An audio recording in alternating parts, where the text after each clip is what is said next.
Everybody gotta put the time in. Wake up, Belize. Wake up, Belize. Voice our opinion and place your calling. WB.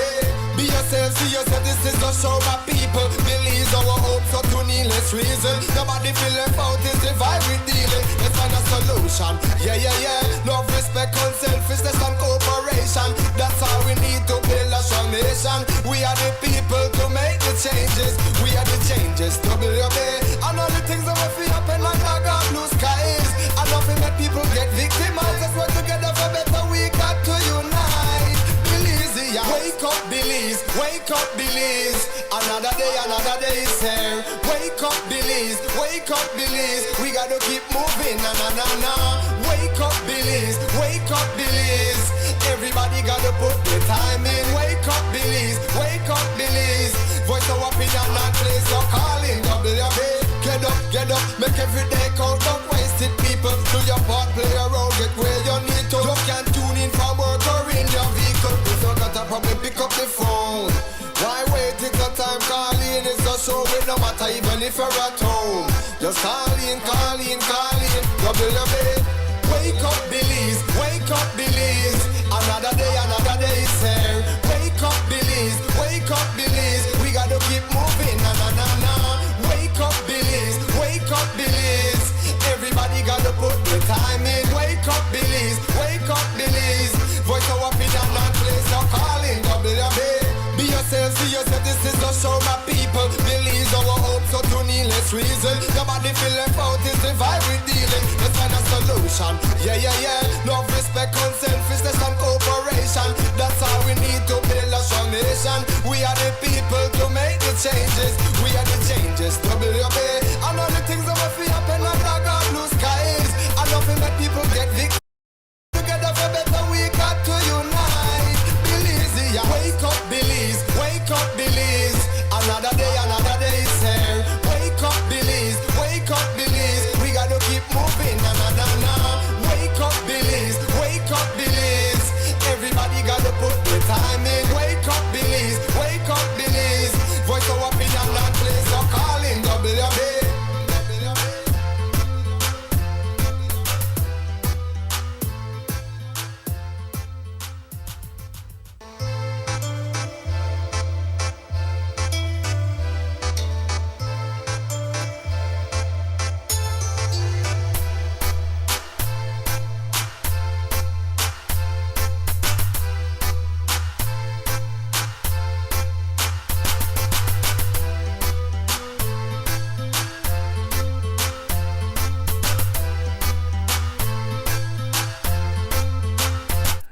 Good morning, Belize. Welcome to the WB Wake Up Belize Morning Vibes. It's Tuesday morning, 28th of January 2025. We hope all is well, or enough is well, as you start your day.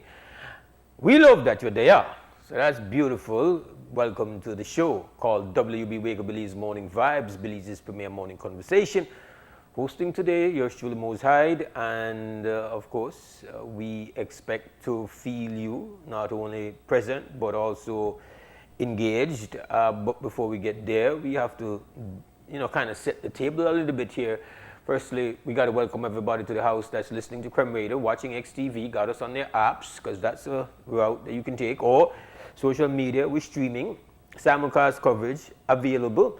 Great. We hope your health's excellent, energy high, vibrations positive, and morning spacious, that you could get in, jump in when that time comes. Before we get there, you know how it works, you know the routine. We got some news for you from our news team.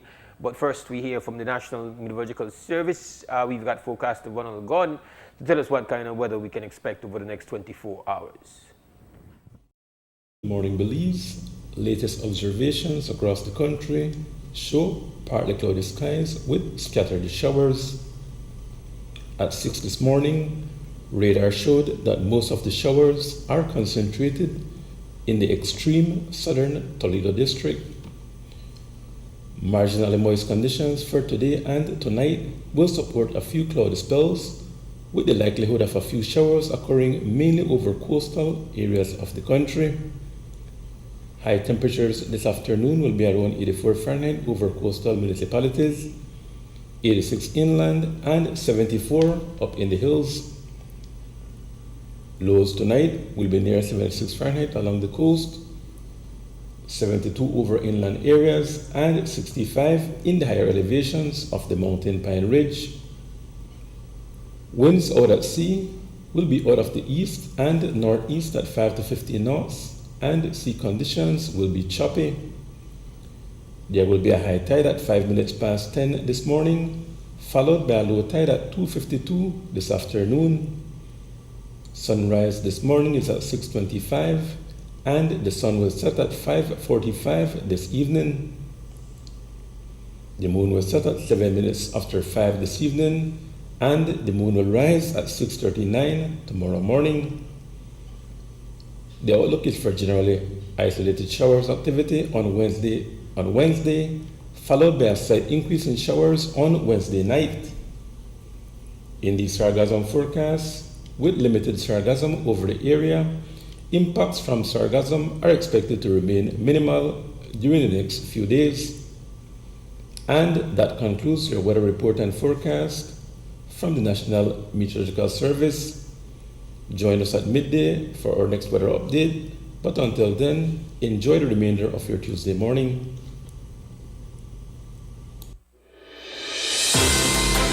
The first private radio in Belize since 1989, Creme FM presents news.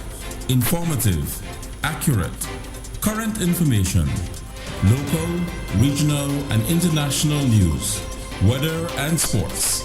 And now, the news.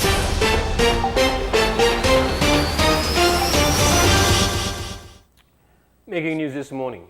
What actually transpired in the police-involved shooting down south over the weekend is being disputed. Marlene Rivers, a nurse, told Creme News, XTV, that on Friday her 24-year-old son, Emil Rivers, who is on medication due to a mental health condition, was detained by police and kept overnight in a cell. She says she would receive a call from a friend the following morning informing her that her son had been shot by police, including once each to the stomach and back.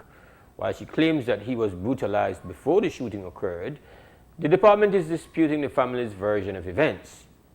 The mother says Rivers got into an altercation with about 5 police officers the afternoon of Friday, January 24th, and was resisting arrest because they did not indicate the reason why he was being detained. According to the police, he had a knife, so they wanted to detain him, but they were not explaining properly to him why he was supposed to be detained or whatever. They just shout at us at him, let's go it way, you have to go it way. And they claim that he resisted arrest, but who would willingly go for an arrest and you don't know why, right? Plus, he's not in his sound mind, he's mentally challenged at the moment, and with these kind of people, you really have to explain to them. From what I know, police need to tell you why they arrest you, and they need to tell you, read your rights. Yeah. So you can, even for a normal person like me, so why could you just come and shout out others after a person we don't know 100% stable, and then you just tell them, let's go, you have to go, you're under arrest. Under arrest for what, he was asking. And they didn't tell him for what. They just, 5 of them I heard, beat up him. He made a fight back as he made a try to defend himself, and they threw him at the back of the pickup and took him to the station, detained him. Police didn't give him a call so that he could call me and tell me that he's detained. He shouted out to somebody he knew that was around the area and asked the guy to tell his family that he's been detained.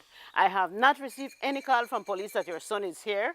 I have not received any call from police after they shot him to tell me that he has been shot up to this minute that I'm speaking to you. My son told me that the police took his ATM card, his keys, whatever he had on him, and when he reached at the station, they took off his shirt and his pants.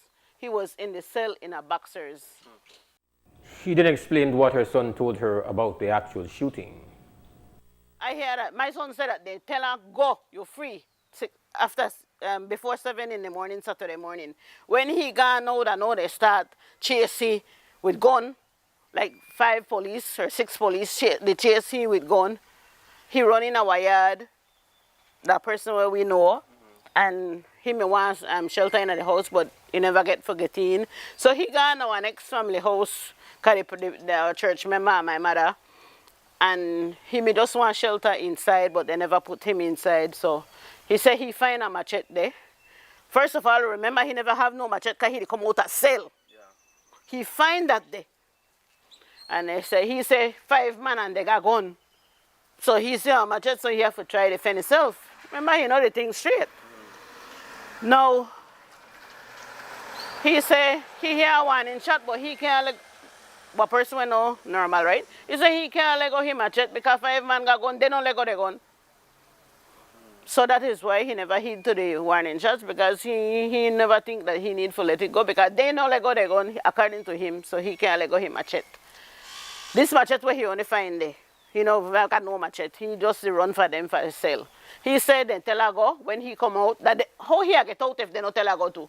He not got key for open the cell anyway. He said one of the police tell her go, and when he go, that's how they start. The man they escape, and they try start chase him with gun.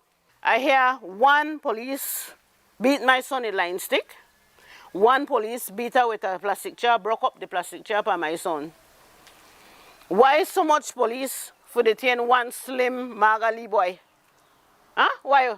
You got gun. He only got a machete. Shoot her in her hand, make the machete drop. Shoot her in her foot, make it stop, make it can't run. Why shoot him in her belly? Why shoot him in her back now? Somebody they escape for you. You don't go back there towards you. Why shoot her in her back? My son is our animal. And this, I will get justice for. Here now is ACP Gilberto Romero with the police version of events. Emil Rivers was detained at Independence for aggravated assault after it is alleged that he had assaulted somebody with a knife. He was taken into custody, where at the station he jumped out of the back of a police vehicle where he received some injuries. He was immediately apprehended and taken to the cell where he was detained. Then on Saturday morning, while the cell was being cleaned, he ran from the police who were cleaning the cell. He went to a nearby house where it is alleged that he armed himself with a machete. The police cornered him and there was a struggle. Attempts were made to disarm him from the machete. A warning shot was fired, but that did not work. At some point, then the police officer shot him to the leg. He is presently admitted in a stable condition. As in every police shooting, an investigation will be carried out by the Professional Standards Branch. Is a particular police officer being looked at in this incident? Someone who has been involved in this kind of thing before? Well, there are several police officers that were involved, some at the cell block and some who brought him into custody. And we understand that his mom was turned away allegedly by police when we took him to the hospital. Is it policy that someone is when under detention, family members are not allowed access? Or I'm not aware of that, but if he's in police custody, then at some point, yes, she can visit. He has several injuries on him, and the allegations being made as some of those injuries, apart from the gunshots, have been inflicted by police. How do you respond? Yeah, again, the report is that he jumped out of the back of a police vehicle. He received injuries. Thereafter, efforts were made to try and disarm him from the machete, so some force was used on him. So, again, I said an investigation will be carried out. We have learned that among the police officers accused of shooting the 24-year-old is a police officer who was previously accused of killing a man at a police station. He was convicted of manslaughter and years later was reintegrated into the police force after being sentenced to over a decade in prison. The nurse says she plans to pursue legal action. Last week, the Belize Agricultural Health Authority Baja was following up on 2 more suspected cases of the New World screwworm in San Pedro, Colombia in the Toledo district. Agriculture CEO Sir Vela Bizer says they suspect that rat bats may be contributing to the propagation of the disease caused by the NWS fly as they cause bites on dogs. So far, 1 dog has been confirmed to have had the disease. By way of an update, Bizer reported that 1 additional case was detected at the farm in Quiquesaco, where the index case was reported, and the remainder are from the farm in San Pedro, Colombia. He revealed that they have undertaken a bat eradication program as one of their control measures of the NWS screwworm. They also established a control point at Bella Vista to inspect all cattle leaving Toledo to ensure each animal is screwworm free. There are other areas in the Toledo district that are more have other challenges, no? I mean, for instance, in one of the farms where we have found two of the cases, I mean, the owner, the farmer himself, is not a full-time farmer. He has a job, and so he goes to work, and then on the weekends when he comes home, he tends to his animals. So you can see the difference, no? As opposed to you will be taking care of your animals every single day, making sure, checking to see if any wounds is present or whatever. Another issue that we're having that is to a certain extent making the problem even greater is the issue of rat bats, vampire bats. There seems to be to a certain extent a large population of vampire bats affecting the area, and so the vampire bat comes and bites the animal and creates a wound, and that creates the opportunity for the fly to come and lay its egg, no? I believe two of the cases are from vampire. We suspect that it's highly that it is from vampire bat wounds, no? So we have already started now a program for control of vampire bats now, because we know that can only make the problem even worse.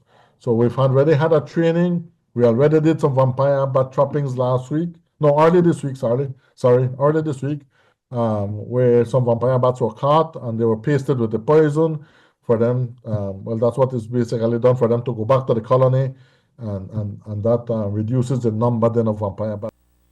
Last week we reported on the $50 million in funding from the Green Climate Fund expected to go to the northern sugar industry to improve sugar production.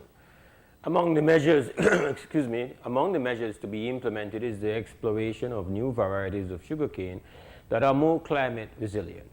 But this discussion about new varieties has been ongoing for years. We asked if it is a case that new varieties are being found as the years go by. However, Agriculture CEO Serval Obaise explained that in Belize we have not kept up with the research. I think in research, Marisol, I think we're still a little bit behind with the different varieties that may be available. So I do believe there is the component of for research in terms of looking at other varieties. But remember also that you have different coming up every time. For instance, the issue with Fusarium, for instance, that is a new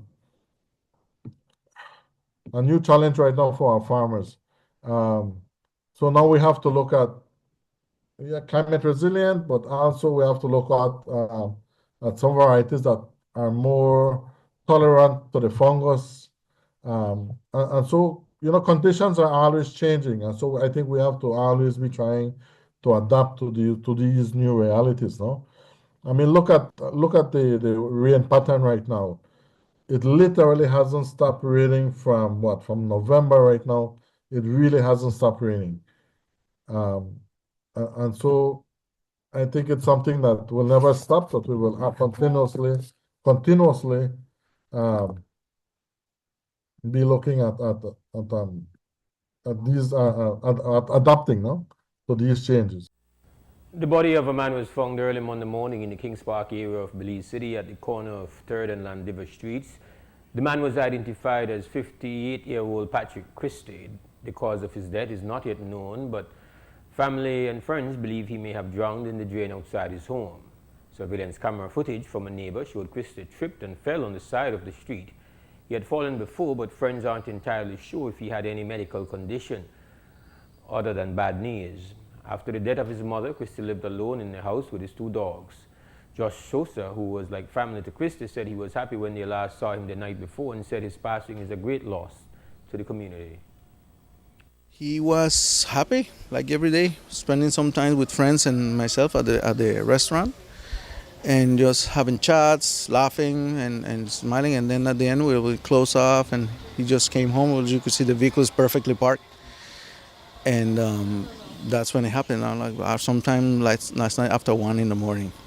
Apparently, from the footage given by a good friend as well, the neighbor here across the street, and it seems that he tripped and fell on the drain. But we speculate that he must have some sort of seizure or something that forbade him to come out of the drain. So like I said, I know the first time he dropped in the drain, so before he could come out. So what happened this time that he couldn't come out.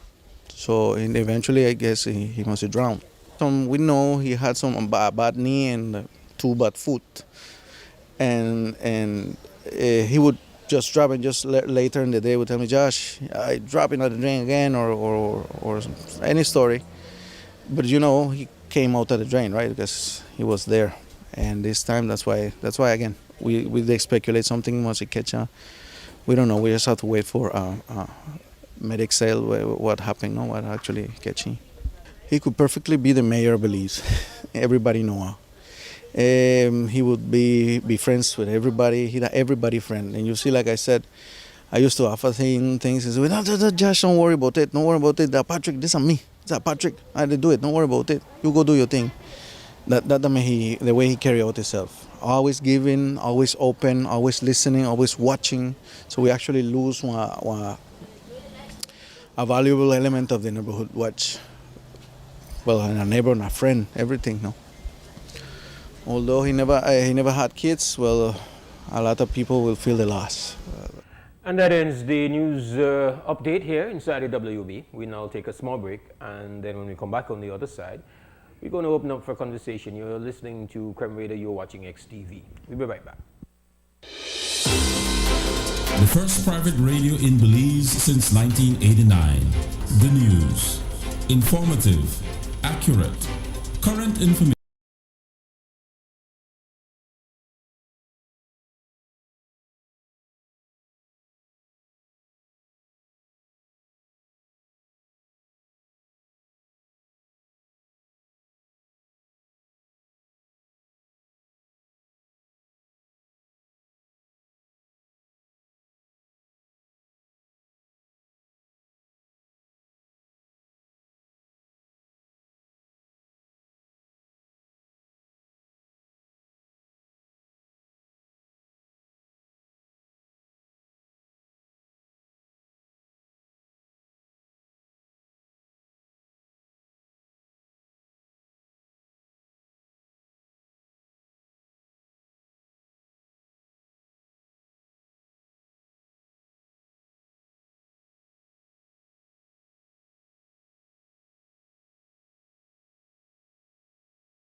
All right, welcome back to the WUB Wake Up Believes Morning Vibes. Tuesday morning, the 28th of January, 2025. And this is the scrumptious part. This is the part that has the protein. This is when we get down to the conversation. And we want to get you on board. It's easy to do. You just need to give us a call. The telephone number is 280-5848. That's the live line for you to be a part of the conversation. And that's how it's done. So we've got until 9, and we hope that you will, activate your membership and participate. All right? That's how it works. It's 280-5848. That's the telephone line for you to be a part of the conversation. I think we have it up on the screen. Yeah, it's up on the screen. You can see it if you're watching XTV. All right. Well, before we jump into deep things, I just have to express condolences to the family of Patrick Christie on his very unexpected and untimely passing yesterday. A little bit of history with Patrick here inside the WB. Well, not for a long time, but we have a bit of history. In the first years of WB, he was one of consistent day-to-day caller. And in fact, we nicknamed him the Observer. And we used to have a lot of fun with that. So that's the offshore. I didn't have much of a relationship with Patrick, but in those years, first years of WB, he was a frequent caller to our show, and his style and energy, very unique, very engaging, and full of life guy when he called, and we called him the Observer. I've not seen him or spoken to him for a very long time, and I've not really called the show for a very long time, but we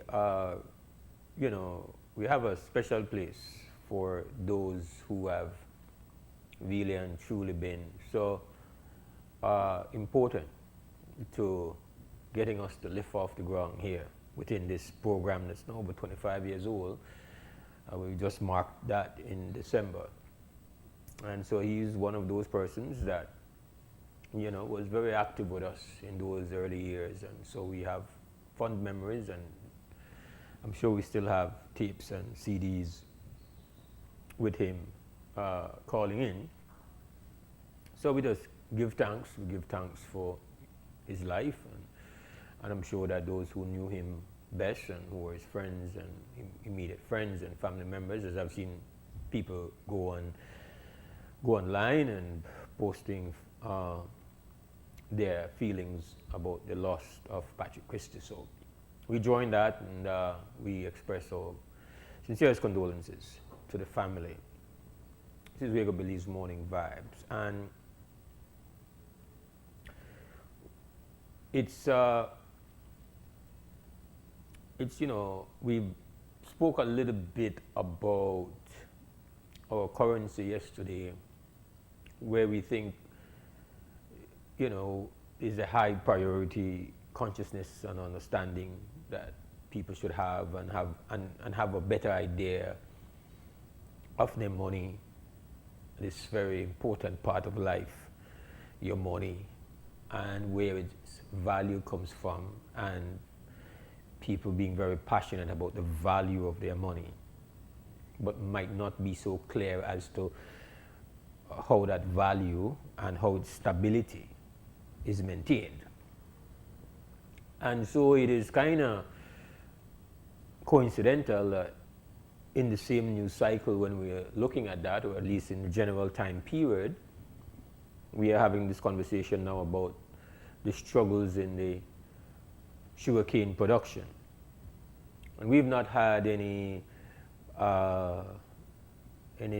scientific presentation. It's really been the person in charge of the company, the vice president, and then we hear from the CEO in the Ministry of Agriculture.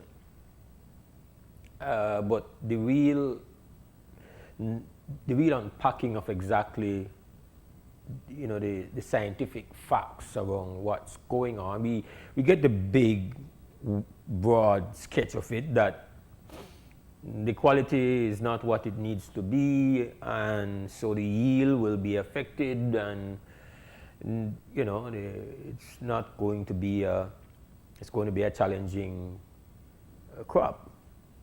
That's what our sugarcane farmers are experiencing, and if they're having a challenging time with yield, then it affects the mill, affects the company that owns the mill. And if it's being affected, then what gets affected then is your foreign exchange, because sugarcane is one of the things that earns us foreign exchange. We sell sugar. We are not competitive, but we are able to get markets, have little preferential treatment here and there, better, you know, we are maybe, you know, we get some into the Caribbean. I know we send some to Europe, and we send some to the US. These are critical components of the Belizean economy, and it's really and truly more consequential to the value of the money we got in your pocket than the face with upon it. So when you hear that we got some issues and problems in sugar, you might not live in the sugar belt, Orange Walk, Corozal, but you better know that that is not exactly good news. And so in this morning's report, we hear that some green climate funds are going to go to try to deal with the issues and trying to deal with the challenges and the impact of climate change on the sugar yield, because it's such an important, it's the economic engine of the North, and it's a significant part of our national economic well-being and stability. Green Climate Fund, I know that it's good to hear that we've been able to find the key that opens that lock, because the Green Climate Fund requires, you know, there's a whole process to getting something out of the Green Climate Fund, right? So we apparently get some money, and one of the things apparently we're going to try to do is to find different species of sugar cane that can deal with the climate irregularity caused by climate change. So that is one of the culprits. So it is the main culprit for the 2024-2025 sugar season. And so because of the importance, having access to this money is critical, and it's great. And we could understand why sugarcane industry and sugarcane farmers is an area of high priority, which then justifies our position and the level of passion that we give supporting the struggles and the journey of fisher folk. Now, the seafood industry does not bring in the amount of foreign exchange that sugar does. Sugar is way up there. Fishing industry does earn foreign exchange, a little bit of it, couple million of annual exports in seafood. But the economic well-being of the country is not just how much foreign exchange something earns. That's not the only way you measure the importance of an industry. So one of the primary justifications for our passionate support of what is going on with our fisher folk is that we know that the well-being of fisher folk, because of just the number of people and who they are, primarily grassroots, we have what we call an artisanal fishing model, meaning that you have in other countries where their fishing industries are primarily big companies that own boats, that control the harvesting the sea. That is not like our fishing industry. Our fishing industry, the fancy word when I use the artisanal, it's essentially small operators, grassroots people who go and leave boat and they do their thing. And so while the fishing industry does not earn what the sugar industry earns insofar as the foreign exchange, as far as having a positive impact on providing opportunities, in particular at a grassroots level, regular people level, no upper society people, fancy people, we talk on the ordinary level and give them opportunity for the self-employed, for the owners and for pay their bills, which is important. You have an industry where you have nearly 4,000 Belizeans basing their entire economic survival on that. That's a critical industry. So we are happy, we are absolutely overjoyed to hear that, well, while there are challenges in the sugar industry, as we know that a lot of industries, climate change will give them a good punch. That means we give a punch. The fishing industry is no different. So there are other factors that are having an impact on the fishing industry, but climate change, for sure. All forecast models suggest that marine life will be significantly affected in multiple ways. The environment is becoming more unfavorable to the stocks that we use, and surviving as a fisher folk is going to become increasingly more challenging, as if it was not challenging enough, because the statistics bear out that our fisher folk, when compared to their contemporaries in other countries, they don't earn the same amount. We earn far less. No, that means that you cannot just left them out there. And last week we heard a very passionate plea from one of the leading voices representing fisher folk, the president of the Belize Federation of Fishers. And he laid it bare to see how challenging it is for them to qualify for financial support of about $100,000 US that they wanted to use to kind of do pilot programs to see if they could tap into the outer reef fishing stock, to see where they're there, if we could see how they could try to lift off.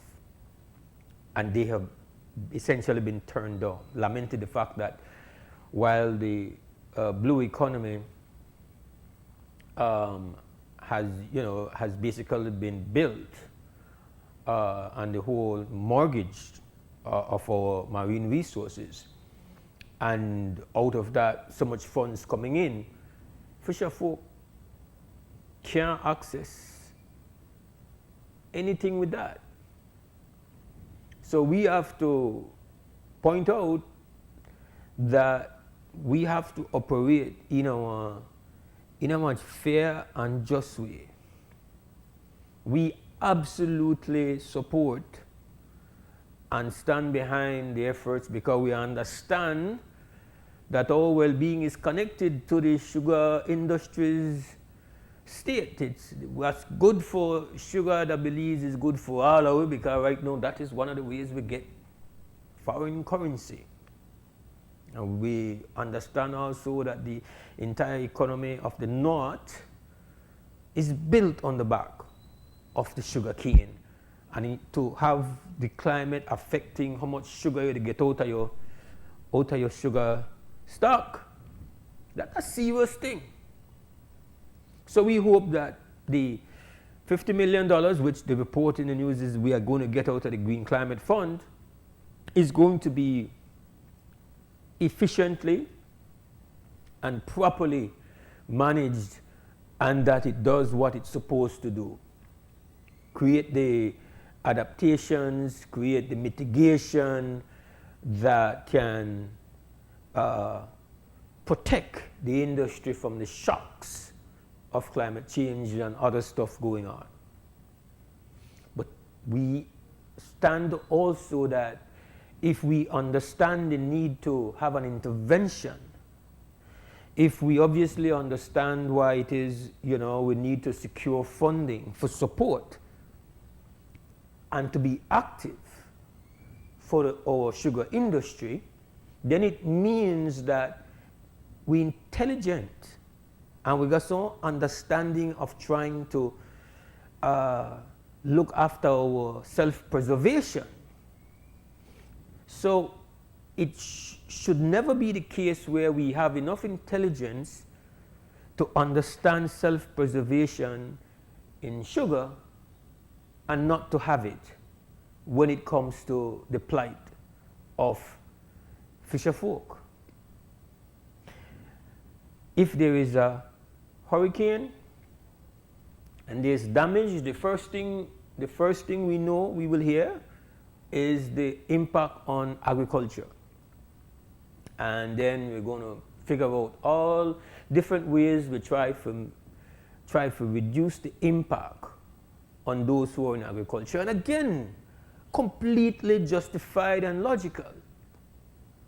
But we have seen time and time again that we can hear from fisher folk, they never ever access any adjustment in their fuel costs, any subsidy in their fuel costs, hardly ever a high concern in the immediate impact of some weather system that hits us. And because you can't go there and say plants on the ground, you can't say fruit that has fallen to the ground, but there is always a significant adverse impact when a weather system comes on fisher folk.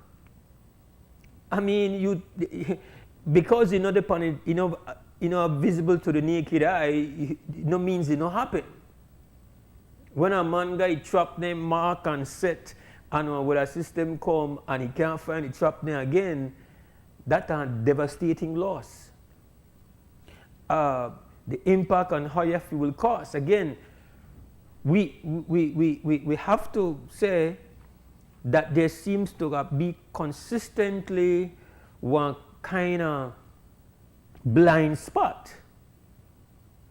And so when you hear Brother Nigel Martinez calling to a show, and the passion and the energy that he brings, and the anger, you have to understand that there is a reason for that. If people know they get seen and then they feel pain, they have to bawl. So again, no way this stuff will try undermine the support and the attention that we give to challenges in the sugar industry, or the active intervention to try to protect the cattle livestock from screwworm important. We understand now that cattle livestock is a foreign exchange earner. Great. Fight the screwworm. We have to fight the screwworm. I don't want no cow. I never own a cow. But for every one of the people who own cow and they sell it, man, I don't want any cattle get screwworm. Because even though the immediate impact upon it, the long-term impact upon me and all the way. But we want to say that the same sense of self-preservation, the same intelligence and reasoning what we have to be so proactive in the lookout for these industries like those, we want to know why you seem so disinterested and indifferent to where they go on with about 4,000 people who make their living, the catch snapper and the pulling lobster and conchs. And why there's not a built-in sensitivity and not a sense of urgency when it comes to what the future holds for them. You know, the diminishing returns for sugar crop for this season, great, we have to fight that.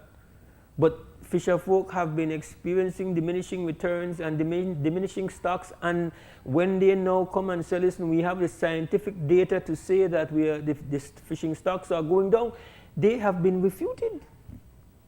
The fisher folk were able to access a world leader, a world expert, a decorated data analyst in marine and fishing stock. And that report has been treated as if though it is toxic. This, you know, it's like I would never go and try question and say, man, I don't believe that the sugar cane not produce the same amount of sugar. How the hell I could I ever question that? I don't want a single stalk of sugar. I never done that. The man they would do that on a daily basis. So the man they would have to study and believe that they go it. So then they go it from year to year. So they know what happened right there on the ground. And if they say me cane not having the same amount of sugar, by goodness gracious, I have to listen to that, hear that, and believe that. So how on earth do we? They never even have to go get one expert for come and say that. You know, not only the fisher folk they may say it, but then gone and get an expert for say it, and that's still like nobody no say it. That's a problem, man. That is a problem. There is too much disparity in the way we treat and respond.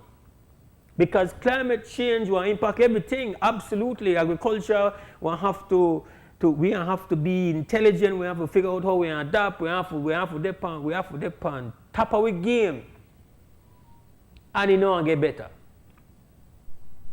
We are doing some high stake surfing here through some very steep ocean to try to survive. So good. 50 million for Green Climate Fund, make we try to figure out how we could defend the sugar cane. Yes, man, 100% on that. Get more too. But hear the cry. Hear the cry of the fisher folk. And do I have a bias? Yes, I love seafood. I love the sea. I have immense respect for fisher folk. Yes, I'm a seafaring man, come out and seafaring family. So yes, I got that bias based on upbringing. But understand, I also have a consciousness of the people. I have never been in farming, but I have a consciousness of what that is about. That's, you know, when man planting thing or some pest come and eat it, or rain come and rain it out, or drought come and not got no water. Like, they need a punishment and struggles. Understand and identify with it too, even though I don't have proximity to it like that. I have a consciousness about it. but I do have a special place in my sensitivity for where they go on with the fisher folk. This is not one non-issue. This is not one small issue. This is not one insignificant issue. Because while it may not earn this, as I said earlier, while it does not earn the same amount of foreign exchange, which is highly important, most importantly, listen, I've said on this show, listen, the person where they out the road right now and sell one breeding to one tourist, that person there more important to the economy than me. That person they bring in foreign exchange.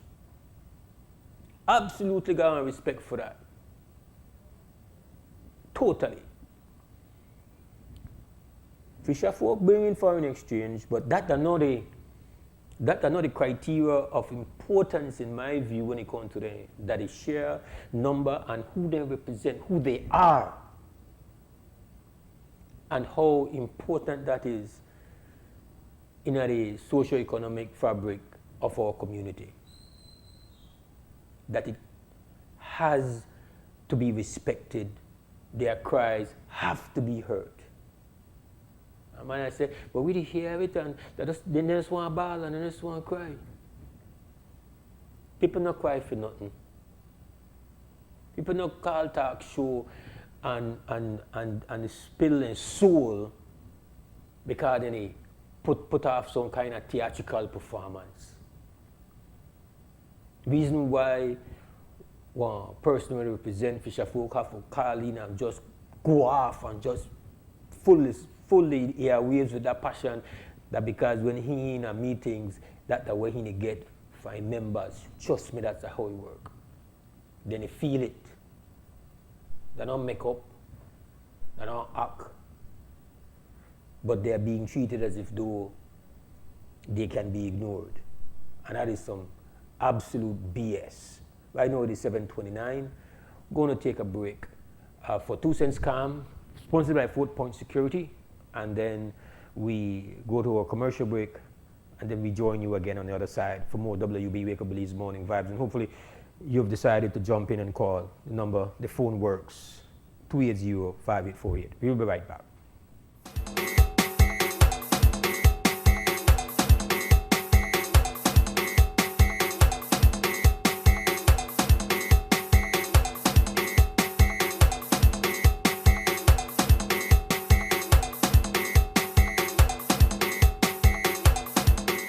You're watching WB and this is XTV, all right? And disciplinary action is a big word and an important word.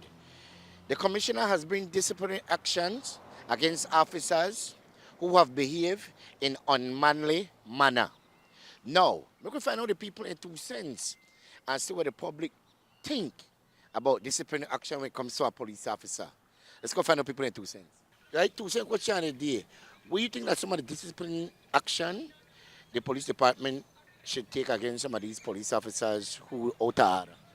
Well, I just think that how the policeman, the people that are in charge, they're supposed to be like have strict regulations when I go by, and if they decide in their mind that they don't want somebody to be a police officer again, just make sure that they stick to their whatever decision they make. Because a lot of them police officers right now, then they get in the force and things like that, and then they use the force as a mule for combat, not for combat, for help the people then where do illegal things, and cover up for them. So I think that how the government, they need to really crack down on the government, the police officers when they do a good job, and suspend and terminate them, because I think they really go overboard with the regulations and the authority when they have. So you have to just be strict about it, and All right. Now your 2 cents. that's my 2 cents. 2 cent question of the day. Where you think that some of the discipline action the police the commissioner should take against these police officers where... Forgive me if I say something wrong, but for me, without the law, we can't live. That's your 2 cents. That's right. 2 cent question there. What do you think that some of the disciplinary action the commissioner to take against some of these police officers would it be unruly? Honestly, I couldn't really give an answer, but I said just suspend them and make them train all over again. You understand me? God, they know the follow-up, so they have to go. They got to get teachings over again. Okay. They have to renew your history to get sharper. So that's the only thing I said they could probably do for them. That's your 2 cents. That's my 2 cents. Well, my 2 cents, I just, the police just have to tolerate the people and call the people in a disrespect too. Yeah, your 2 cents. Yes, Police yes. department it used to be a police force, you know what I mean, first. So it's a police department. And so I believe if you haven't applied the right discipline that you've learned, you should go back and train it again and do it all over again. That's it. All right. Your 2 cents.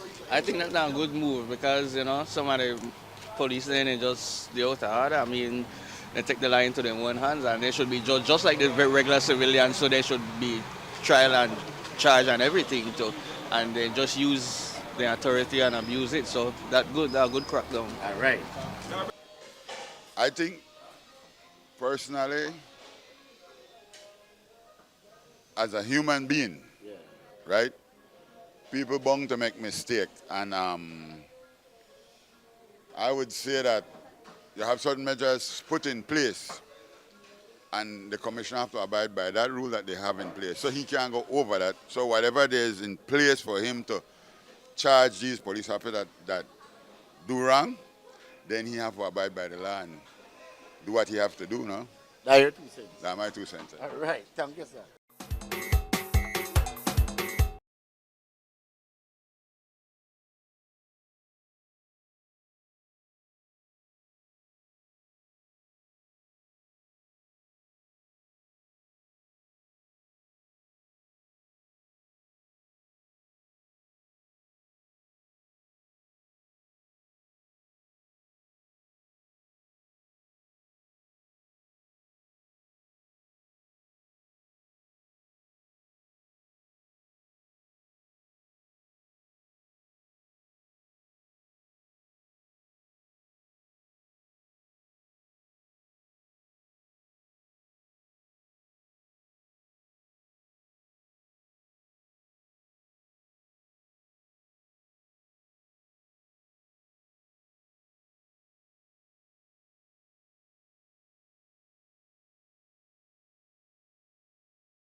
All right, welcome back to the WB Wake Up Believes Morning Vibes. Mose Hyde hosting, and you listening and hopefully calling soon.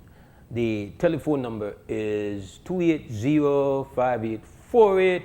That's a live line for you to participate in the conversation. Tuesday morning, Wake Up Believes Morning Vibes, and a couple of things. So we have this police shooting of somebody that they had detained, and for me, we have the young man's mother explaining her version of what she's been told happened, speaking to her son and other folks, and then we have the police saying, well, that's not what they have. I think it's always a very serious situation when somebody is injured while detained. And we know that history should always inform us, because we've had in the past, unfortunately, people who are detained ending up dead.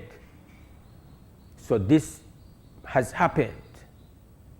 So when somebody is detained, now you have that person under control. So over the years, when somebody dies when they are detained, it has always caused a serious community uproar, because then that is just absolutely unacceptable, outrageous.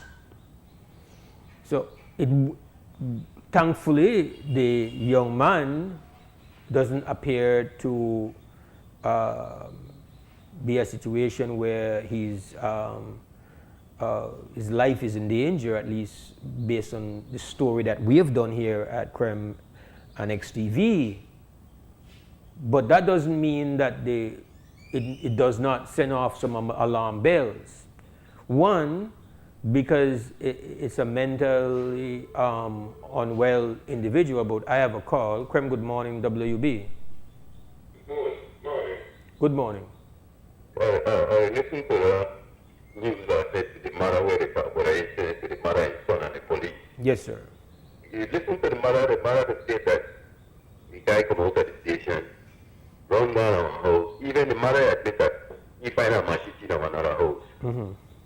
Man, you find a machine and they talk about he needs to have a machine because the officers they have gun. So he needs to defend himself. Mm-hmm. Man, nowhere part in the world you got an object against an officer, law enforcement officer, then you them and say the life at the again. Mm-hmm. So I don't understand these men are like to justify their wrongdoing to them. So I understand the police might not be abusive at times, you know. But man, you have instrumental of a law enforcement officer. Man, if I mean me, you be going to deep sleep, Papa. Well, there are several things where I'm going to just say it while you're here, because this is what is important. So, when you have somebody who is mentally unwell, we have seen in the past where the police department and their ability to deal with somebody who is mentally unwell is a problem. And we have seen where it has resulted in death. So once that has happened, I think the last time that happened, it happened with I think it was my colleague. On the bridge. And then we had the situation with Brother Jules's brother. You remember that? Yes, I remember that. So if a thing happens, we want you to become better at handling it, because when that happened, we had all these conversations about, well, the police department is not trained to be able to deal with somebody who is presenting mental health issues.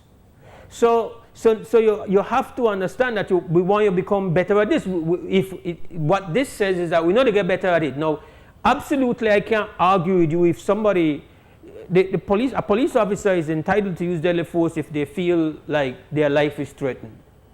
I think what I wanted to say is that when you have something like this happens, what I would at least want to hear is that the department understands the implications of something going wrong when you have a mental health person in your custody, and that at the very least, minimally, you have an investigation just to find out, okay, how this thing was handled. And that is not what I have heard from the department. The department is pushing back and saying, well, that I know what the mom is saying is not the story, and that I know what happened, blah blah blah. But the point that you have the need for deadly force at that moment says that things gone wrong, and that we want to find out why it gone wrong, and we are looking into it. I think that's very important. I'm not here saying any at all if somebody has a weapon and they're attacking an officer, that's not even up for debate. We understand that. You understand? Yeah, exactly. But Mose, listen here. You remember the incident that happened at Mapan recently when a guy slashed one student? Yes. Alright, listen to me. Man, you know why you go mental, or are you mental? Me got mental issues too. Because if a slash fight hit me like that, I don't care if you're mental or not mental. I get mental and I fall for you. Because these things continue happen over. It happened, I believe, with a student, I think that part is your Wesley College. They slashed the girl face with a knife. Man, you are telling you mental, you know exactly what to do. I don't tell you about mental, because I don't believe in mental. I know some people don't really gone to that extreme, but man, listen to me, you know exactly what to do. So, it's true the government not deal with the matter. The government supposed to put more resources in it and try to deal with it, but man, listen to me, you mental, I behave mental same way. I got mental practitioners same way, so simple as that. Because at the end of the game, there's no solution. The victim get harmed, get killed. Why the man mental so he can't do nothing? No, man, that's not going just like that. All right. All right, yeah. All right, I hear you, brother. I understand. I could not dispute that you have some types of mental health issues that makes somebody a danger, a threat. That's perfectly understandable. And we have a responsibility, and there are times when no matter how good we are, the situation comes up where, unfortunately, you have to use serious force. But we have a call. Krem, good morning, WB. Good morning, Ramos. Yes, good morning.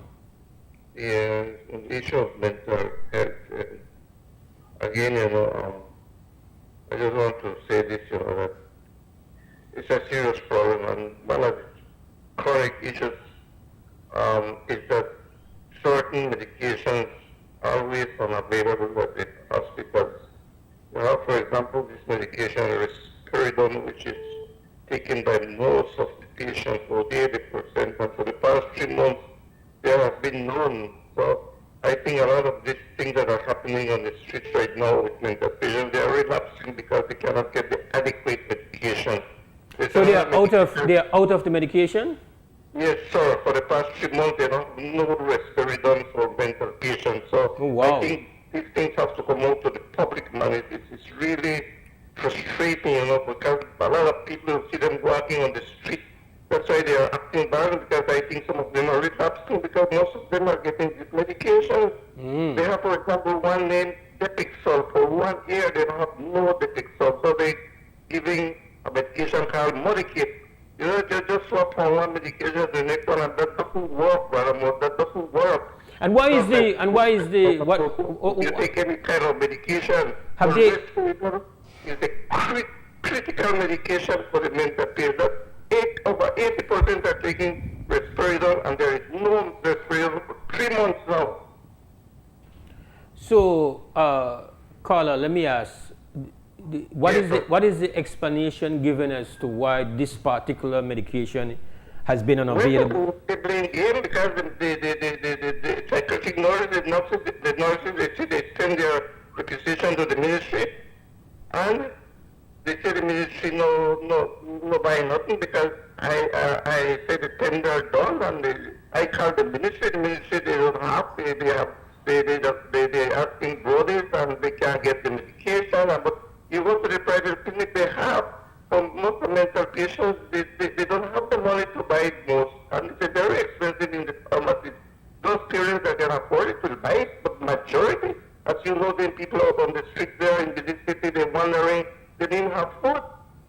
They depend on the... I'm glad that you called. I assume that you have a family member that... Exactly.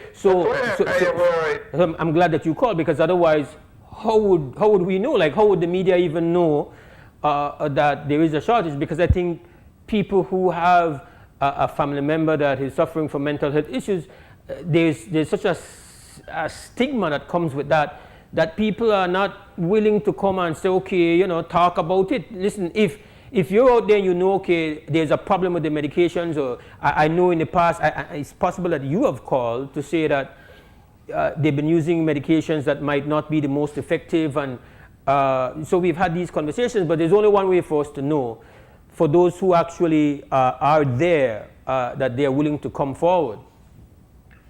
Exactly, that's the point. A lot of people have this stigma, they're afraid to call, and nobody wants to say nothing. You have the Mental Health Association, but they are mostly dealing with giving a plate of food for the mental patients, a little bit shelter here and there, but they don't advocate for things like medications or expansion of the acute psychiatric ward and these things, because those things are, if somebody would go and do an investigation, we'll find out sometimes you reject people because the place in the Palm Center in Banapan is full up. We can't take no more. They send it to our home because we can't take care of the mental patients. That's why you find them a lot on the street. Police can't deal with it. Police don't have the proper training for it. I really appreciate the call, and I'm sure that like myself, those who are listening and watching now have a better sense of the challenges, and we shouldn't feel like, especially family members of those who are mentally unwell, that are critically unwell. When I say critically, not like their life is in danger, but that there are certain mental health ailments that are very difficult to deal with. Even families face a risk in dealing with a family member that has become seriously, challenged and are losing the ability to deal with reality. It's a challenge for families, and so I'm glad that you kind of put one light on, and that we got, because you are right. We've noticed at least, we don't know it for being a fact, but at least the reports in the news sense that, okay, there are like the uptick in mental health issues in public areas. Now, you are saying that there are things happening that we don't know. The medication that people have been using is not available. No, that is news to me, sir. Exactly, and then it's not that it's not available. They have a private clinic. I mean, the pharmacies, private pharmacies have, but it's very expensive. And most of these people parents don't have money to buy them. And so why the ministry can't get it? If the pharmacies have, why the ministry can't get it?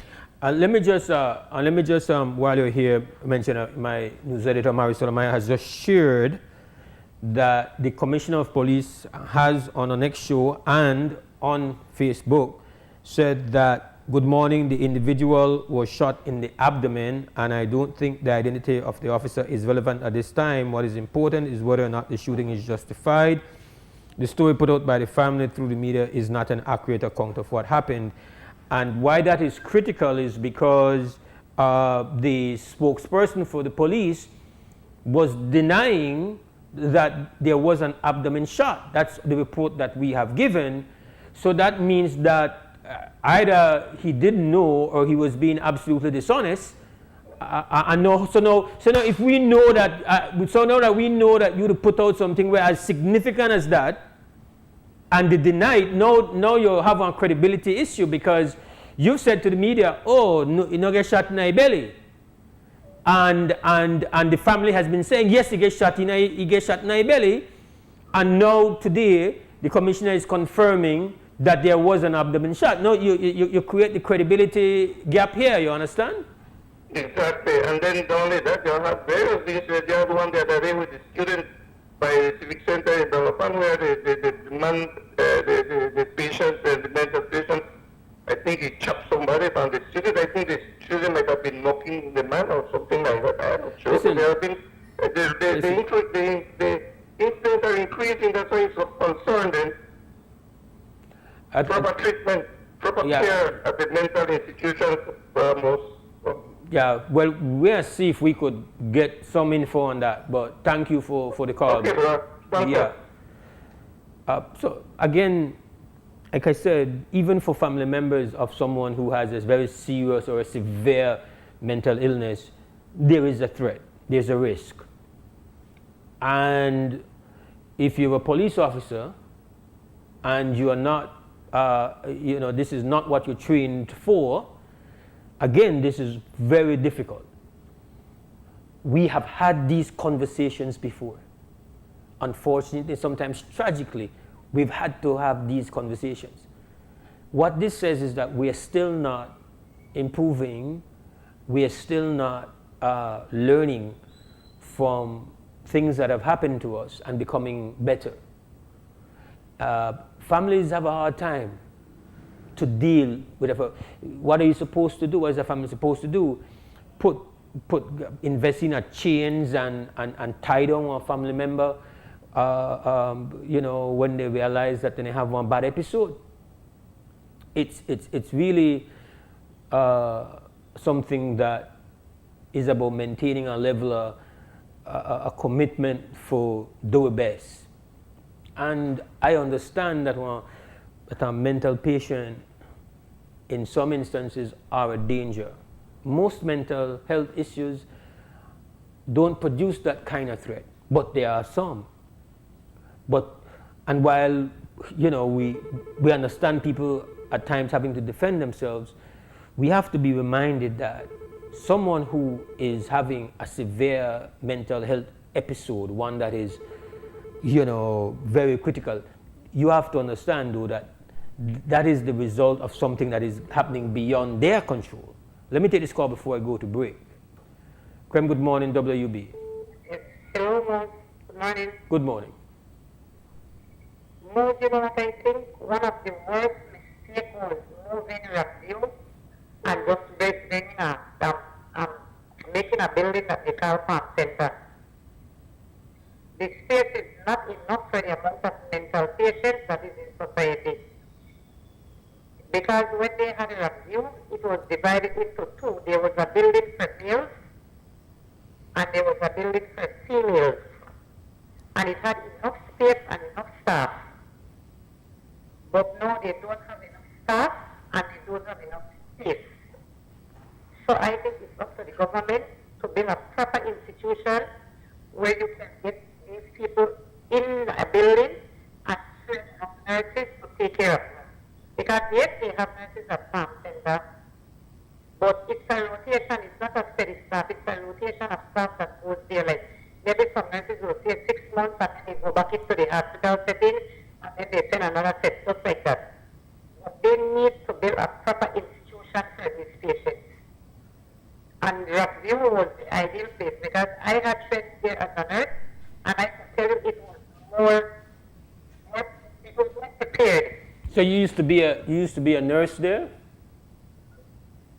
As a student, we have to go to Rockview. Okay. Because you have to get some form of training in mental illness, so you have to go and do your practicum at Rockview as well. Oh, I was not aware of that. Oh. Yes. Is there specific training? Like, for example, we have also had the conversation where we're saying KHMH is not designed to take on a mentally ill patient that has to be... I don't think so. It will be on a very short-term basis. Mm-hmm. And it's the same thing at the Western Regional Hospital.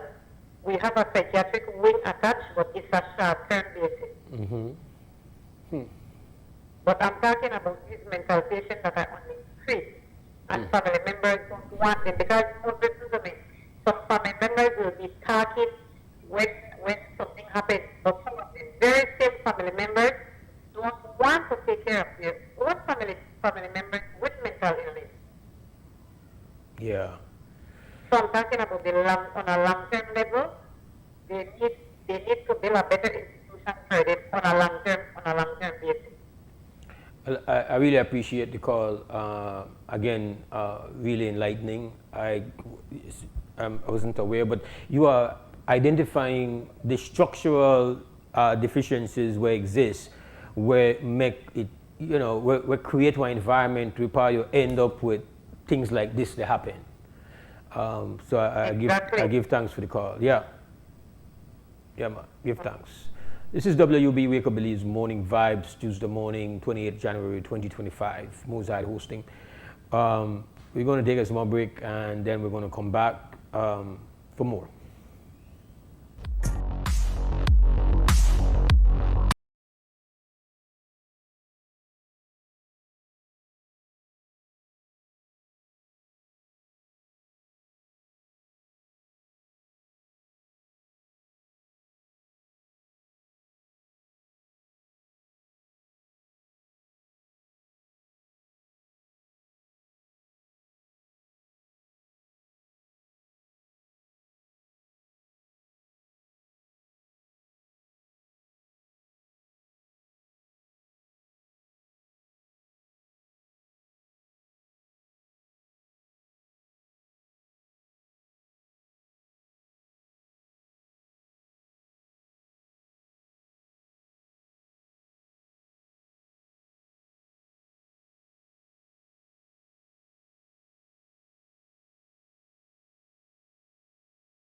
Morning Vibes. It's a Tuesday morning in the House of Zinc, House of Cremandala, Crem Radio, XTV. Guess what? Before I say what's happening next, if you watch it on YouTube and not subscribe yet, you're the dilly-dally. You're the idol. If you watch us on YouTube and you're not subscribed yet, you're the dilly-dally. Same thing with Facebook. Because when you do that, you strengthen we. When you strengthen we could strengthen you. And it don't cost you one single copper. Just press that button, and take about 3 or 4 seconds. And you're a subscriber, you make free relationship official. Don't wait till tomorrow. No wait till this evening. Do it now! Thank you. With that said, our phone line is 280-5848. We change the energy a little bit because now we have our guests. As advertised from last week, it's usually one double play. When we have the Bob Marley tribute coming up, Dara and Kwame guaranteed to have 2 mornings. They had one last week, and this is the second. Frequent flyer in full effect. Oh, mucha, man. Mileage. Man, mileage, man. Greetings and welcome to the show, brothers. Blessed morning to everybody. Greetings, Doctor. Good to be here. So this Sunday is D-Day, February the 2nd, 21st annual Bob Marley tribute Birds Island from 4 in the evening until midnight. You know, Daran, tell you who are the selectors there, along with Kenny G. Bond. Watch you make up your face, you dig? Name all your selector then, Dara. But we know that who to manage. Me know how you put that in. We know who to manage. We know who to manage the programming. Let sleeping dogs. Just because he don't make the line up here. You know what? You know what? You know what? I don't make it, but I don't qualify. You know what? You know. I don't qualify. But they're right wrong the lane, you know, couple of days and so on, you know. All roads leads to Brazil. Sunday, February the 2nd. We start 4 o'clock and we go till midnight. And nothing but great reggae music, of course, featuring, paying tribute to the greatest reggae artist ever lived, that's Bob Marley, my giant. We have a lineup, you know. I call it selectors, so people know them as DJs, but we have a nice lineup this year. We have, of course, the youth project, right? Yeah, on the lineup. We have another youth in the Abra area, Bojo, on the lineup. Of course, we got Reggae Kingpin, Tony G on the lineup, not but great music, and Reggae Dutch on the lineup. Of course, you yourself, the legend, you know. Legend, yeah, man, that is status right now. Old time, I don't know about the legend. Well, I like you to come back out of retirement, you know. No. I never retired. You never did? I don't retire from music. But you need to retire. You need to not retire from music. Where did you retire me? No, I don't. But I have been in retirement from the tribute show. I did it for a couple of years there, and then I was taken off the list, and then after that I imposed my own hiatus, and now you have gone back into your files, and from last year they draw me back in. Unfortunately I was unable to be there, so I owe you one, so I am there, but no retirement, man. All right. That won't happen when I will support you. Can you try retire me too? But, you know. You miss long unity. Anyway, of course, we have Kenny Glenn and the New Creation, the band, and I think they back up everything. His band himself and do a special tribute to Bob, and then do an early session where they play other reggae music. Be nothing but vibes. People over the years know when they go there, the kind of vibes and music we push. I always ask that those who attend the event come out there with the idea that this is not an event to come and give trouble and disrespect nobody. We ask the police officers to work with the people, respect the people, and also the people respect the other. Come out, enjoy yourself. It's a good cause. To come out, have fun. From 4 o'clock, drink some cool food and the out there, reggae music and a hit. We want to say, what they do right now, you could call 623-3662, 623-3662, that's my number. You could get a ticket for $10 in advance and be 15 at the gate. Unity, you want 15 anything else? With that said, I would like, with your permission, Mose. No, man, we're not going to the giveaway yet. Oh, sorry. My apologies. Because we know, yes, you were there last week, but not everybody were there last week with we there today, and some of the people who were there with we today never there with we last week. So you want to do the small part? So you have to do somebody. My boy call it history. So 23 years ago, right, Dara had his first Bob Marley tribute. That's how we meet. That's how the relationship was born. Although I just want to know that. I don't know if you ever hear this one in Raqqa. Some people refer to it and say, enough we relationship, me and Dara. I had a Peter Tash and Hina Baba. I don't know what that means, but figure out the rest. So beefing. Well, yeah. Brotherhood in a beefing. Well, I mean, remember Bob Marley say, I got to have Kaya now because the rain is falling. And Peter Tash say, light up his spliff in Buckingham Palace. That kind of vibe. Okay, all right. So you more raw to the thing. Right. Real. I choose to say realistic, but you know, not everybody appreciate that. Easy off to deal with that unity. That's not a thing. With that said, 23 years ago, we had our first Bob Marley. Make it get away with it, man. Make it get away with it. 23 years ago, we had our first Bob Marley tribute at what was then the Ramada Park. We say 23 years because, although this is the 21st Bob Marley tribute, we lost 2 years to COVID. So this is the 21st real tribute. Although during COVID, we still had Bob Marley tribute, but I'm a private party. Dara carried a big Bluetooth speaker at the farm, and he and the animals, and me get invited, just so you know. But we had Bob Marley party. When we first started, on 19-inch TV, the one of the big thing about, flat screen about the internet, 23 years ago, and one VHS, we were putting the VHS cassette tape also. Yes, the Ramada Park, and now on 10 time in the rain. I remember like yesterday, and I had a CD player, I mean the Pioneer 90, remember the 90? Both so big. And I right on the 90, I play Lee music, and that is how the Bob Marley tribute was born. Since then, we've had Bob Marley tribute, we pay tribute to football legends. We've been inside the MCC garden, grounds in a corner. We've been at the MCC tennis court.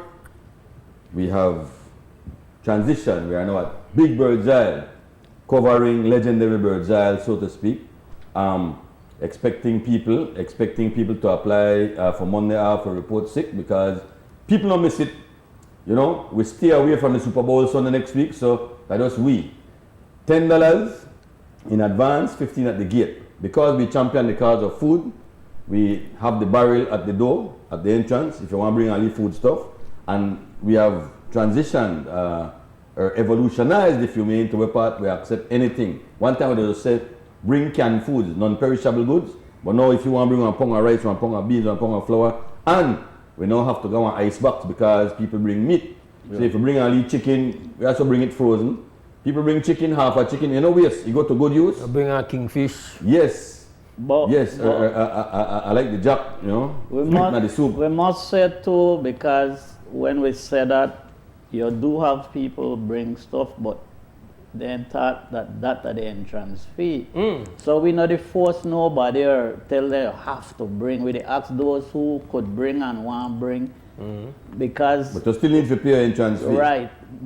You know, because over the years people get confused. Oh, but Dara bring stuff and you still make a pay for Ghanaian. We not force anybody to bring anything, but if you can, you bring. And if you support the cause, I want thief, but a German, aka Reggae Dutch Lions, if you like me and you say you like what I do, then show me by buying your ticket for come in and come support the thing. Yeah. Right? We have Miss Jackie there for sure. She done the layout spread out, you know, she has still enough t-shirt and chain, bead, paraphernalia, slippers, ring, earring, all that stuff. Morning, Miss Jackie. We never reach your cards. I know we'll come and get something final for you this morning, but we're going to save it for Sunday. I don't think Reggie has contacted us. Reggie the herbal man. No Reggie yet, but you know, but we want to have the decoration of a reggae festival because it's an occasion. You don't know Tia and they're out there with the food. Kitchen. You understand me? No lot of talking if you don't want to taste the food where the kids eat. Because I don't tell no lie. I support the feeding program. I do all kind of things behind the scene, but I like Tia food too. So I don't mind, because Yeah, I have to make sure that the kids they get good food, correct? Tia hand good. Me Tia not lie. hand is very good. Yep, yep. You ever watch him, man, though? Yeah, man. I don't know how you don't get fat, but your wife could cook that good. You take it away from me. Aye. No, but you know what happened? I might get it fat. Hey. Easy money, Mike. Hey. Morning, my brother. Hey. But of course, nothing but good vibes. And the same way how we the reason and feel are the kind of vibes I want out there, you know. And of course, always the Empress then coin and numbers. Dressing at the Rasta wear, you know, make the place look nice. Any prize you give it for the... It's crazy, you know, that they say that see the debate discussion on YouTube when they say that iTunes changed the icon on reggae, the genre. It has always been Bob Marley. Change it to Adidja Palmer. Teacher. Yeah, Vibes Cartel. I don't miss it. So it's been a debate discussion about How they reach reggae, then a dancehall. But a dancehall reggae. I know you put reggae with that. Oh, that's you. They are dancehall. No, but that iTunes, no messaging at them. But iTunes the ball head. You know, you listen to their music there. I know I disrespect Vibes Cartel to each his own, but I just say if you can't put from an iconic standpoint, you can't put one dancehall artist to represent reggae the genre like that. He have to be, and you only could be Bob Marley. So yeah, but iTunes the ball head, so you can't do nothing about that. Yeah. So Raka, with that said, you could give me anything. What is your favorite Bob Marley song in 2025? That's not possible. You know where? We are there till 10 o'clock. No, man, what is your favorite Bob Marley song? Africa Unite, Babylon right, System, done. Buffalo Soldier, Done. Top Ranking, Revolution. I could go ahead. You don't have selectors, so he can call him out all day. I know, he diplomat. Right, You mean to do that, man? Yeah. Right now, the song I listen to a lot, that hurted inside from Bob. I think you got you phases that are the thing, right? That's why I say in 2025. I think with me with music, like my favorite songs not stagnant, not stagnant. My favorite Bob Marley not stagnant. Yeah. Maybe 20 years ago I had one tune where I loved the most. In 2025, yeah, for a long time my favorite tune the War. Okay. Right? I think because of what it represents to me now, because it used to be my team song, my number one Bob Marley song, the Trench Town. Okay. Yes, sir. And I gonna when I DJ Christmas, I tell Reggae Dutch, you have to tell the other DJ we got on this thing next time, if I dey on the slate, no go play a Trench Town for only one selector to play that. If I dey on it. That used to be the show. That used to be the team song. So tell them make the gang level up. Discretion. Yeah. If I dey on the ticket, you allow me that. Well, if I had on the ticket, I just make you know. I want to play that. And when you come, you could play it again. And you could say, it just to play properly now, can I me to play it. But Mose, in all seriousness, you made a good point because I got Bob Marley phases. I had one time when I made to play strictly Roots, Natty Roots, and Jaliv, because then I made on the 4-album collection, the CD collection. And that tunes whenever they on no album. Yeah. But lately, I could confess that I listened to our good friend, the Prime Minister of Barbados, Mia Otley, who chides herself as an apostle of Bob. Read out in one speech the whole so much trouble in the world. Been sailing on their ego trip and then blast off on their spaceship. Yeah. And I've been listening to that over and over lately. So, you know, one time I'm a Babylon System. One time I'm a Chances Are. One time I'm a Turn the Lights Down Low, but you see how you feel like you won't Trench Town? There won't Turn the Lights Down Low. Well, that's not my quote in the song. Good morning, Mrs. Robinson. But like I said, you know my first my introduction to Bob Marley, that my old man had the actual survival LP. Album. Yeah. So that used to boom out. The old man used to go on speaker. One speaker we have on I guess that a blue upholstery material. Can in days that someone used to go there speaker. Yeah, we had that, man. you had survival, we had uprising and Kaya. Two record LP. Yeah. You know how they also had Babylon by Boss, the double live show. Double live, yeah. You know how deep with me and Bob when I am a youth, really young, this guy think that Ian Guinea. I don't know if where you get it lax from. No, Ian Guinea, that is Yellow? No, well, the Guinea, but I don't remember whether the first name, but way back the family today, but he bring one lax like dread and give me and say this is Bob, yeah. And I've been worshiping and having that for years till I find out that nothing goes so. You understand? That's how deep I go with Bob Marley. Right. I mean, we've been hoodwinked. We've all been hoodwinked at some time. You remember way back when I come here, my house right now, maybe if I did and change it, I think I have more picture than Bob than my own family and thing in the house. Okay, no, I don't know. No. That's how deep I into Bob. And all right. One time the man had two images, you know, Bob and my wife had. Because the man made the help on the news. No, that I made do deal with Bob, Lucky Dube and people used to take picture with it. And Dennis Brown. Yeah. But when it comes to Bob Mose, they're more than just weed smoking and reggae and thing. I have to give thanks. I always mention the name, is still living, Mr. Kelly. See, the tape there where you should be in, or you made it VHS. Yeah, he may live in a mobile home and they run through and shooting, and when I see one picture of this Rasta man and I push it in a documentary and even live show, and then like something capture me and I continue. And me not perfect, I got my run-ins, I got things where I do I shouldn't do, cause with a human, but I try to live my life by my example, you understand?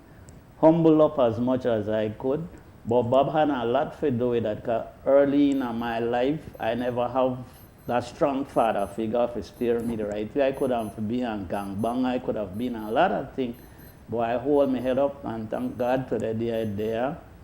Build a name for myself and build something through the works of God, you know. With that said, Dara, I now yield to Kwame Unity. Scott? Well, we're a team, and as Dara's faithful assistant, Dara asked the question for the first two passes to this Sunday's event. Okay. And let me just allow me to put in a quick plug here for my good friends from up north in Orange Walk. Charitable Roots Foundation will be having their 11th annual Bob Marley tribute this Saturday night. So we intend to go support them. Me and Dara, we have been supporting them ever since its inception. We started. Miss Paula, Dorette, Mel, Marvette, Dorothy and the Omar and the crew. Yes, man. Big up Dorette. You get invitation? Oh yeah, right. I can't say that point, yeah. No, I don't get no invitation to nothing. So Saturday night, that's what I will do. Dorette no play with me. So Saturday night, 11th annual Bob Marley tribute in Orange Walk. Dorette. Sunday night, it's gonna be. Hold on, make a finish, please, allow me, sir. On Sunday night, it's gonna be Belize City, Birds Isle, Dara's annual. Baddest thing on the scene when it comes to reggae music and entertainment on a whole. Bring the granny, the grandpa, the pastor, the preacher picnic, because everything clean. Dara, the first question is, for two passes to this Sunday? I run through some of my selectors. We got the pressure because we want the thing go through us. Give it three of them, we want the DJ. I call them selectors, we want them on the line. I don't know who all the DJ, I know I'm not a selector. You don't give one of them. I don't know. I tell you. Yeah, you have to call three names without Mose. Because people never understand when you say selectors, but if you say DJ, that younger crowd, only we the elders know that. So anyway, you call right now, then you give it two pass, the question and name, three of the players of music, we want to select tune on this lineup, and you win yourself two passes on the evening, easy as that. If you don't remember it, check the flyer, check the ad, do one or the two. if you're not the connect in your way, matter the number 280-5848. We're not going all morning because we're done with time. So if you don't call right now, we just want to say that we'll carry your pass name with you. Because we don't never want you to give you pass. I wonder how long before that come out. Yeah, so nothing that I want to hang up. So some more I want to mention that the Bob Marley tribute is 23 years old. The feeding program is 14 years old. So the Bob Marley tribute actually started multiple years before the feeding program. So the marriage between the feeding program and the tribute is like a match made in heaven, because I mean, what better beneficiary could be for a Bob Marley tribute when Bob is the man who said, if me can help people in my life, don't mean nothing. You know? Give out the number, Mole. I give out the number. You give it out? I give it out. Okay. So obviously people in solidarity with me, and I want no free pass. All right. That I end of story. So Ask the next question. Okay.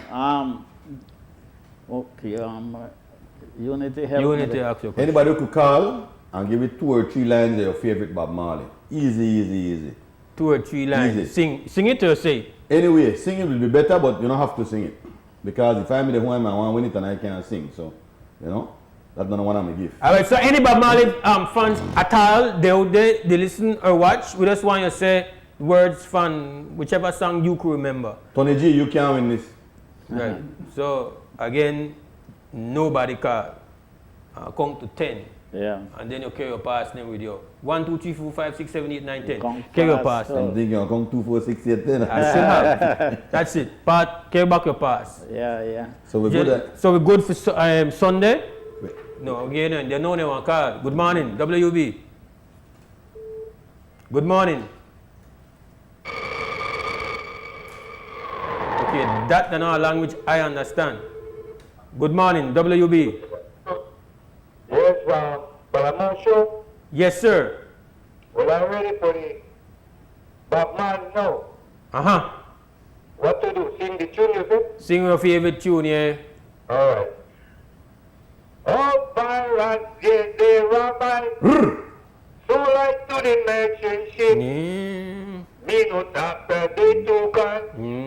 To the bottomless pit. Well then. But my hand had been made strong. By the energy of the Almighty.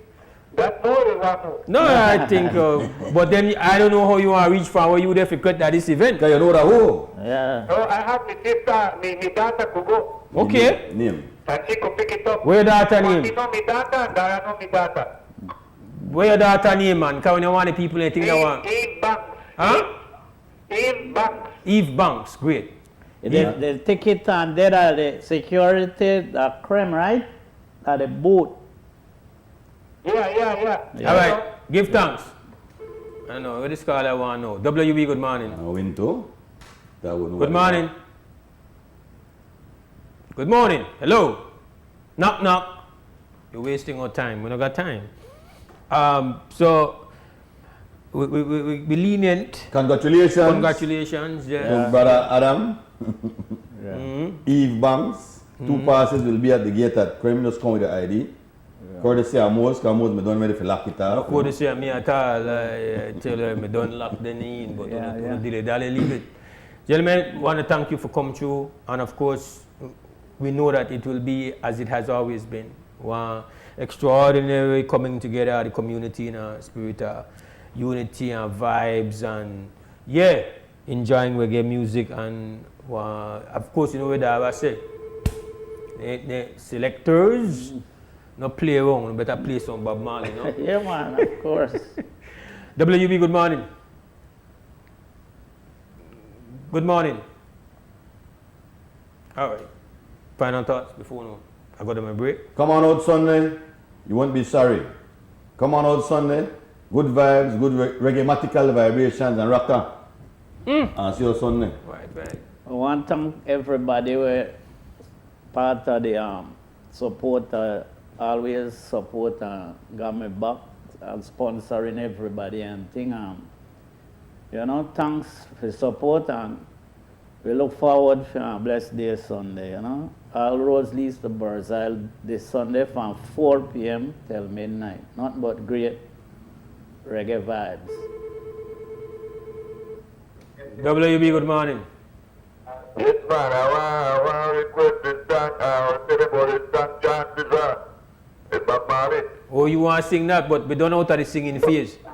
Oh, they want to sing it? He want to request it. Yeah, I don't play the music yet. Sunday when they play the music, bro. Chances are that your tune. Yeah, my wife somewhere, right? Chances are you are my chances. All right, brother. I hear you. Respect. WB, good morning. Okay, gentlemen, I got to go to break. Thank you very much for contributing. Wake Up Belize Morning Vibes. We'll be right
Mose Hyde in the house hosting on this Tuesday morning.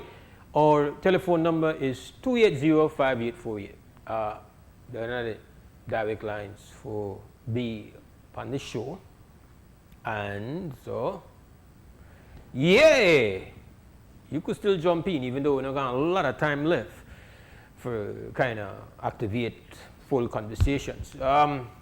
So, Uncle Sam,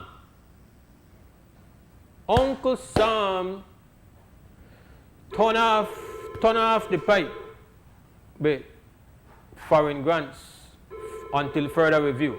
What we gonna call? Good morning, WB. Good morning, Mose Hyde. Good morning, sir. Yes, sir. Up in Vegas, kind of chilly, but my topic was about the same thing about mental health, right? Huh? Praise all the mental health patients out there in Belize, right? Mm-hmm.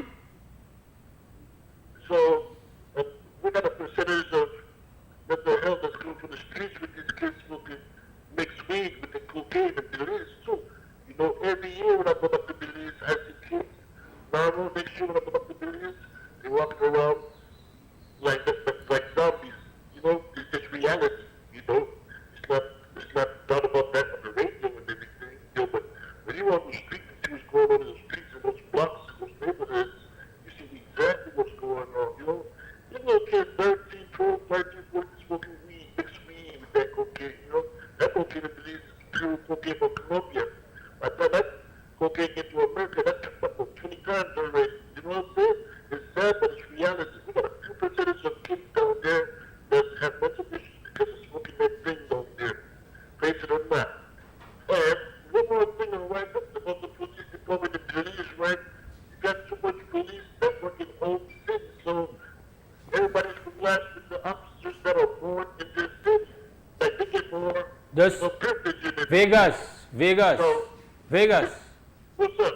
Just tell for we people, not call no number for tell for we people. Right? That's all. Yes, sir? Who they catch and they have to come when they come home, we are welcome there. Cause one okay. But I noticed I see a thing a lot of YouTube videos posting with part you have people Caribbean people to put up their thing, some on TikTok and so we part then they say yo we have to stop telling one another because that way they go on people bad man one another and they call ice and they do. So I say no make we huh?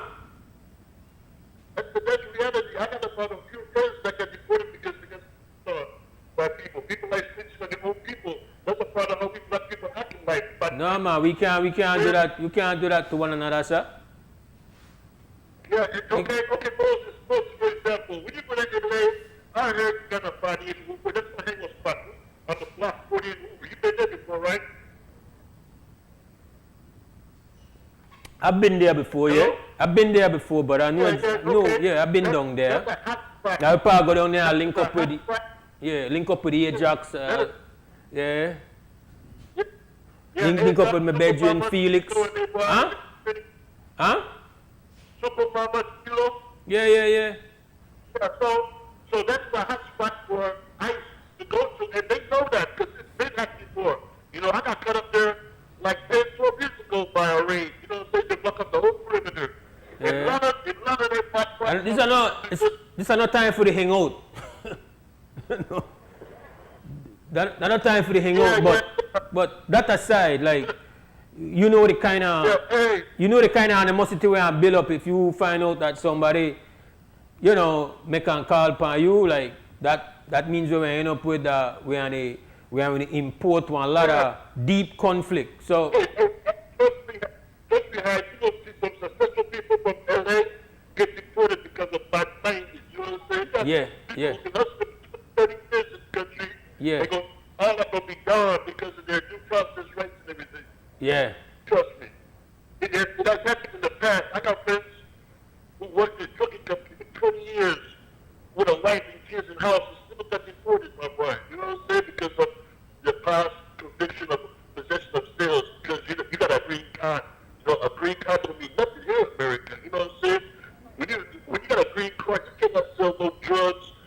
stalking, domestic violence, those are the high crimes for you not to get your visa or get deported. You know, so, you know, there's a lot of people like that you have possession of sales on the record. Doing good for themselves, but they can possession of sales on the record. You know what I'm saying? Yeah. 20 years ago. Straight up. It's a fact, you know. I live like my boys in LA, so I know what's going on.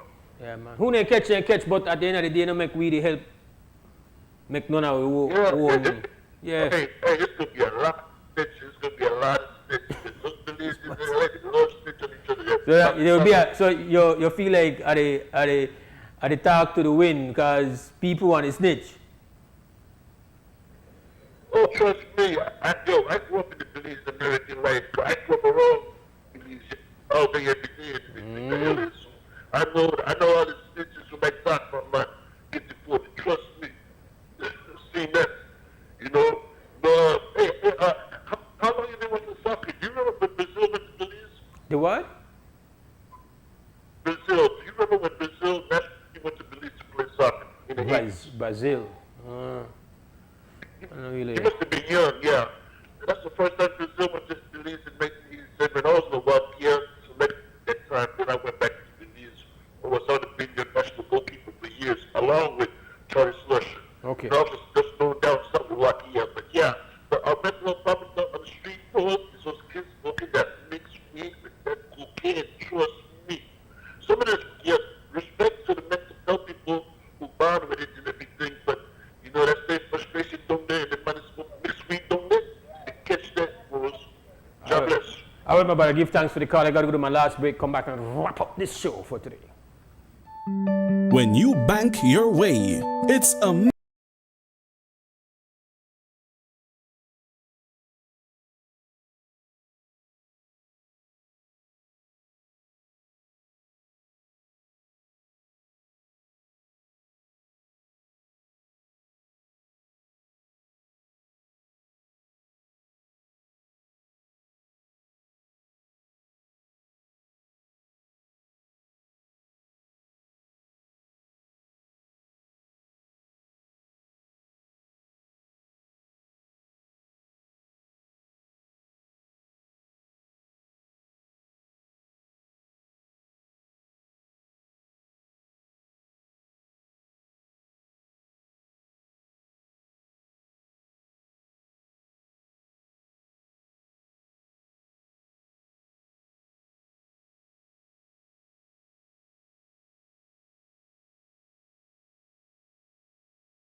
Health and Strength. We come back tomorrow morning, Tuesday to Wednesday.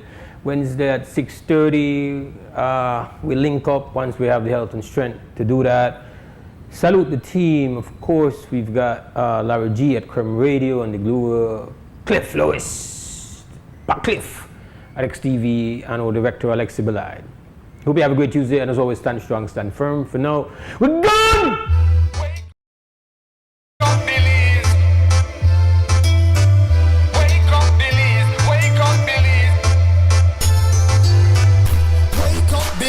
Wake up, Billies.